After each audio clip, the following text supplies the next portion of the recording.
Welcome back to the World of Wraith YouTube channel. Before we jump into it, I want to make a quick announcement. Thank you to everybody that subscribed. We finally reached 1K subs. Our next goal is going to be 2K, but of course, I do want to have a little giveaway planned out for you guys. I'm still working on the details, but I do want to give back to the community.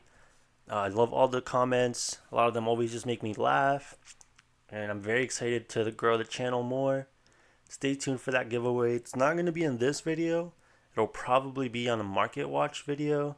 So keep an eye out. I know you guys love those market watches.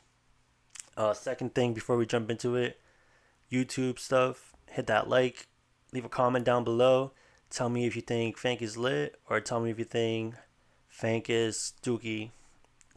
Put some comments for that YouTube algorithm. Hit that subscribe button if you're not already subscribed. Without further ado, let's jump into it. For equipment, nothing crazy, nothing stands out. This looks all pretty standard for FANG. The spell fray might be just for Kano. Maybe, just 2 slots could help your Kano matchup. This FANG seems to turbo out fealty.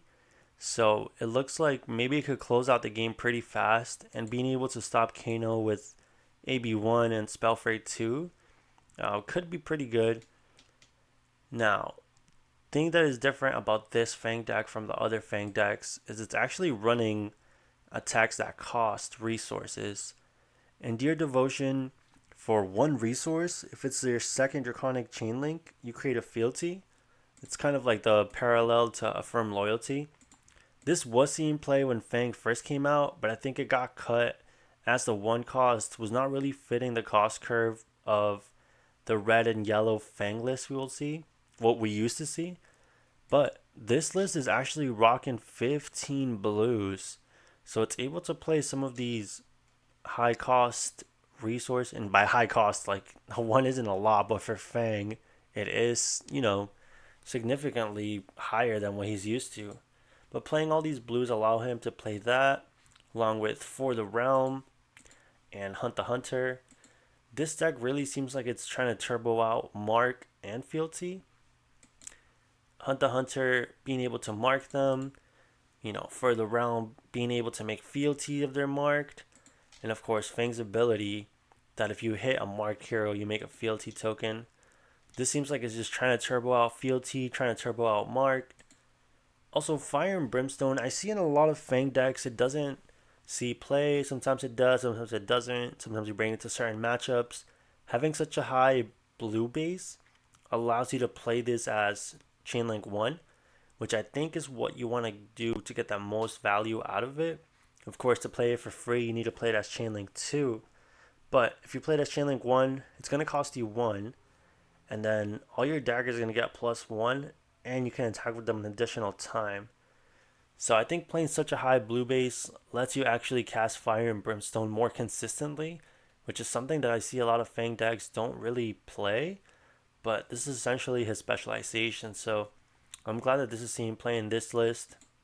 I wonder if FANGs in the future are going to start incorporating all these high blue costs. I mean, it's only 15, which is not super high for a regular Flesh and Blood deck, but for this FANG list and the traditional FANG list we're used to seeing, it is a little high.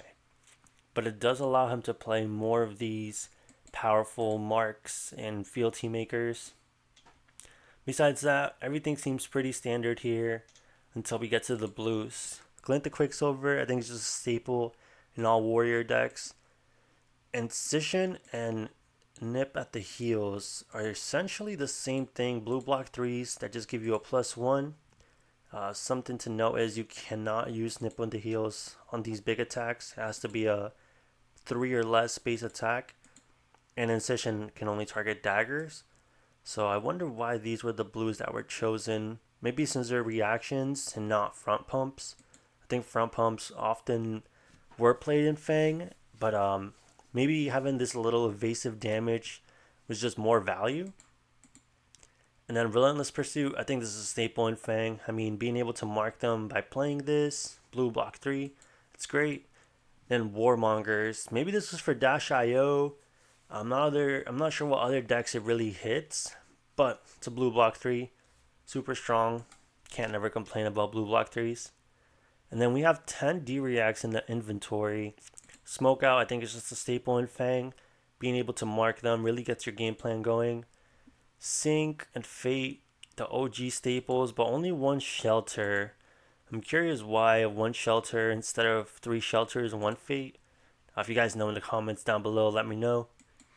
But that's pretty much it. There's nothing too crazy about the FANG list once we talk about the few cards that actually do require some resources and then the big blue count.